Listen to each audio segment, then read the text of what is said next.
7,000 bonus சீலிங்க. எப்போ? 6ஆம் சம்பள கமிஷன்ல. அந்த 7,000 போனஸ் சீலிங் தான் இன்னும் வாங்கிட்டு இருக்கோம். தோழர்களே, ஒரே ஒரு விஷயம் மறக்காதீங்க. 6ஆம் சம்பள கமிஷன் இருக்கும்போது டிஆர்யூ என்னவா இருந்தது? அங்கீகாரத்தில் இருந்தது.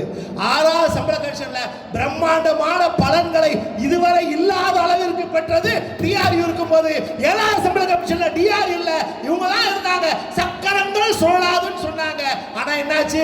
18,000 இவங்க வச்ச கோரிக்கை 26,000 அச்சீவ் பண்ண முடிச்சுதா? இல்ல. சரி, பரவாயில்ல, இருக்கிற பணத்தை குறைக்காம இருக்கணும், அதான் பே கமிஷன். ஆனா HR 30% வாங்கணும், அது 24% ஆக்கணும். அதை மாத்த முடிச்சுதா? மாத்த முடியல. 52 வகையான அலவன்ஸ்கள் அடிச்சான்.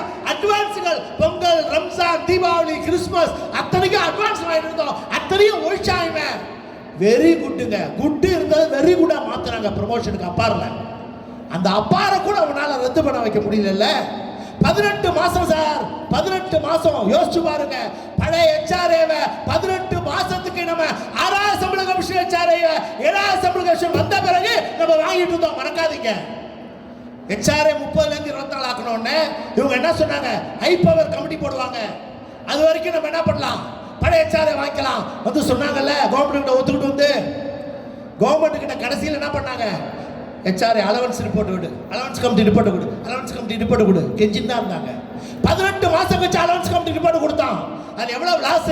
18 மாசம் பழைய HRA வாங்கினதுல ஒவ்வொரு தொழிலாளிக்கு எவ்வளவு நஷ்டம்? சாதாரண குரூப் டிக்கு 18 மாசத்துக்கு 1 லட்சம் ரூபாய் HRA நஷ்டம். SSC வரைக்கும் எடுத்தோம்னா 18 மாசத்துக்கு 9 லட்சம் ரூபாய் நமக்கு நஷ்டம் ஏற்பட்டது. இதான் சார் நடந்த விஷயம். ஃபெடரேஷன் வச்சிருந்து என்ன லாபம்? நீ